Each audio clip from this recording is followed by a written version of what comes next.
Selamat pagi teman-teman semua. Perkenalkan, nama aku Cindy Prinsesa Kartini Sakura. Kali ini aku akan berdiskusi dengan teman-teman pada hari ini. Udah siap pada belajar? Oke, langsung saja kita masuk ke materi yang akan saya sampaikan, yaitu teori-teori belajar dalam situasi nyata. Baik, yang pertama kita akan mempelajari teori behavioristik. Sebelumnya ada yang tahu apa itu teori behavioristik?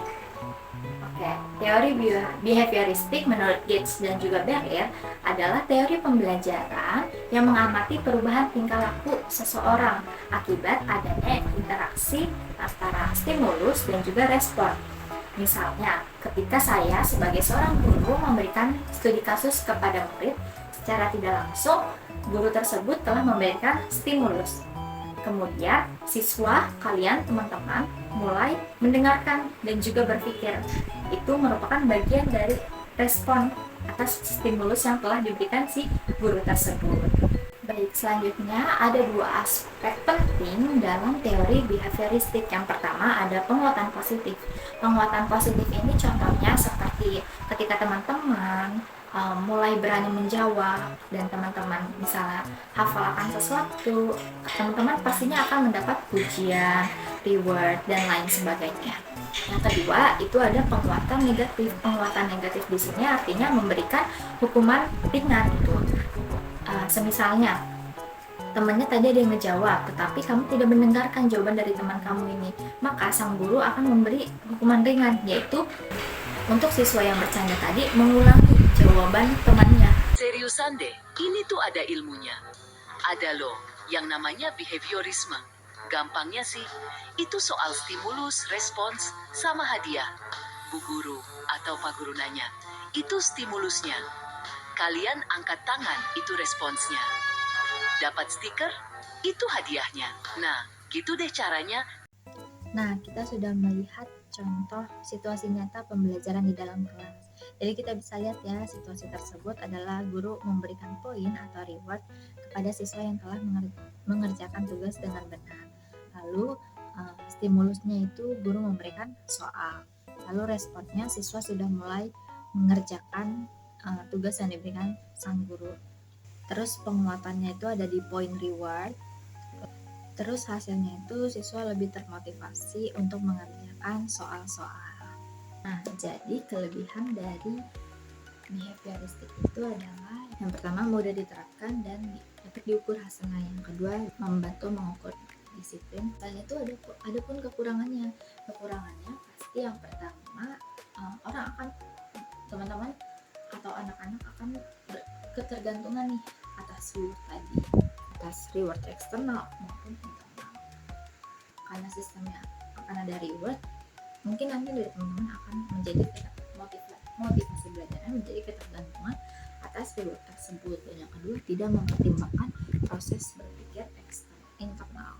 Nah, itu tadi dari teori behavioristik. Selanjutnya kita masuk ke teori yang kedua, yaitu teori konstruktivisme. Ada yang tahu teori konstruktivisme itu apa? Konstruktivisme itu meyakini bahwa siswa membangun pengetahuannya sendiri melalui pengalaman dan interaksi dengan lingkungannya. Nah, semisal contohnya di teori konstruktivisme itu yang pertama ada project based learning. Jadi siswa diarahkan untuk membuat proyek semisal ramah lingkungan untuk mengetahui ekosistem. Terus bisa dengan diskusi kelompok nih teman-teman. Diskusi kelompoknya itu bisa materi apapun itu atau informasi-informasi terbaru, isu-isu terbaru, atau mungkin tentang bullying atau tentang korupsi atau tentang kesehatan dan lain-lain. Nah, yang ketiga itu bisa melalui dengan eksperimen sains nih.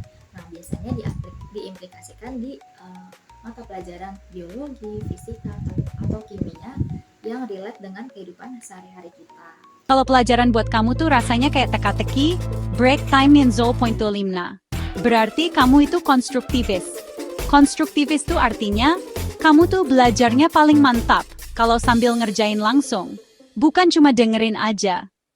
Nah, itu tadi contoh-contohnya. Sebenarnya apa sih kelebihannya?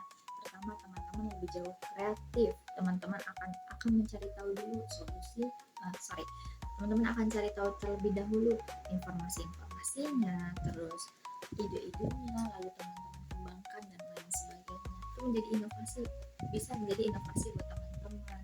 Dan juga teman-teman bisa lebih berpikir kritis, problem solving seperti apa, dan bagaimana teman-teman bisa berdiskusi dengan teman-teman lainnya untuk memecahkan suatu masalah. Tapi ada pun kekurangannya nih. Kekurangannya yang pasti nggak semua anak bisa belajar mandiri gitu. Dan yang kedua, memastikan nih guru-guru atau saya atau calon-calon guru bisa mempunyai keterampilan yang memfasilitasi anak muridnya. Oke, tadi sudah mendengarkan teori konstruktivisme, sekarang masuk teori kognitif. Teori kognitif fokus pada proses mental belajar, seperti bagaimana informasi diterima, informasi diproses, disimpan, lalu digunakan dengan baik. Nah, contoh yang pertama itu misal membuat mind mapping. Saya akan mencontohkan mind mappingnya.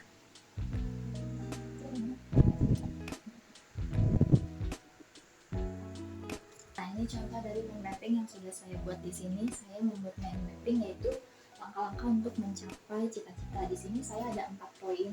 Yang pertama ada minat atau strategi, yang kedua ada attitude, yang ketiga ada kebiasaan, yang keempat ada komitmen. Nah, dari sini tuh nanti akan terpecah-pecah lagi cabangnya. Kayak niat atau strategi, teman-teman harus punya goals, belajar, doa. Terus di attitude teman-teman harus tanggung jawab, teman-teman harus bijak, dan harus bisa memprioritaskan. Di kebiasaan teman-teman, di kebiasaan tersebut ada 2, ada mengembangkan atau mengurangi.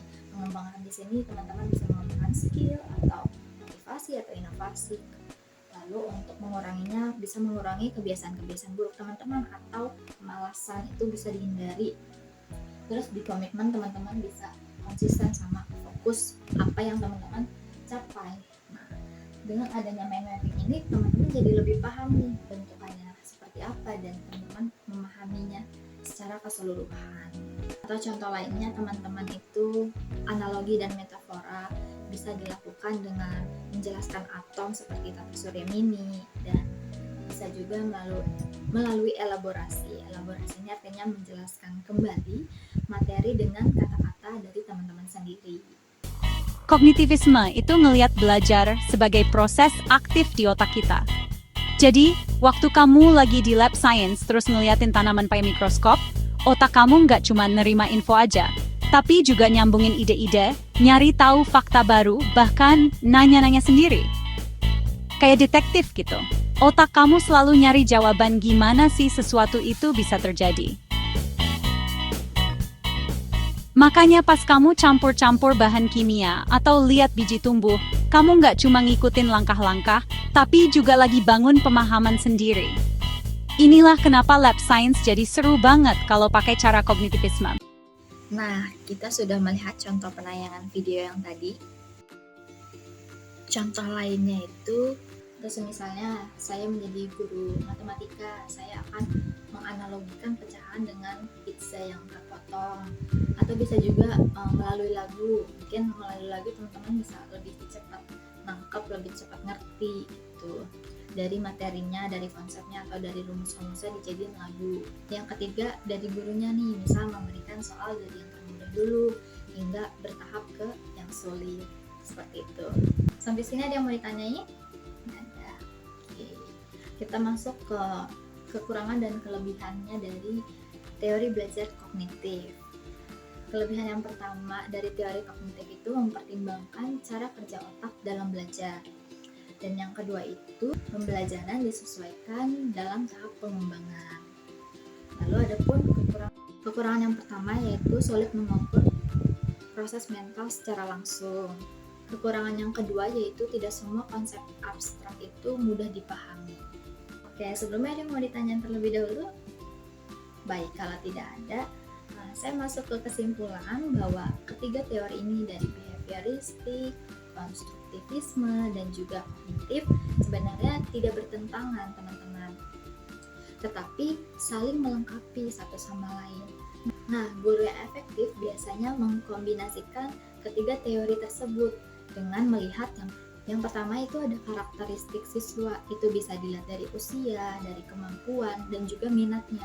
Kedua itu ada dari materi yang diajarkan antara abstrak dengan konkretnya.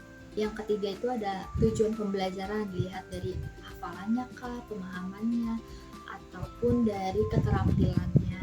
Yang keempat itu ada kondisi lingkungan, itu bisa dilihat dari jumlah siswa, fasilitasnya, dan juga waktu.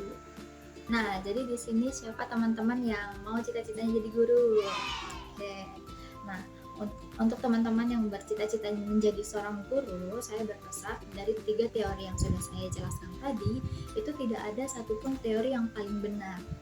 Yang terbaik adalah menggunakan pendekatan yang tepat untuk situasi yang tepat juga. Jadi kita harus bisa mengetahui situasi dan kondisi. Baik, mungkin itu saja yang Ibu bisa sampaikan pada pertemuan pada hari ini. Semoga teman-teman bisa mengerti ya dari teori-teori yang sudah Ibu jelaskan. Terima kasih semuanya, sampai berjumpa di pertemuan berikutnya. See you.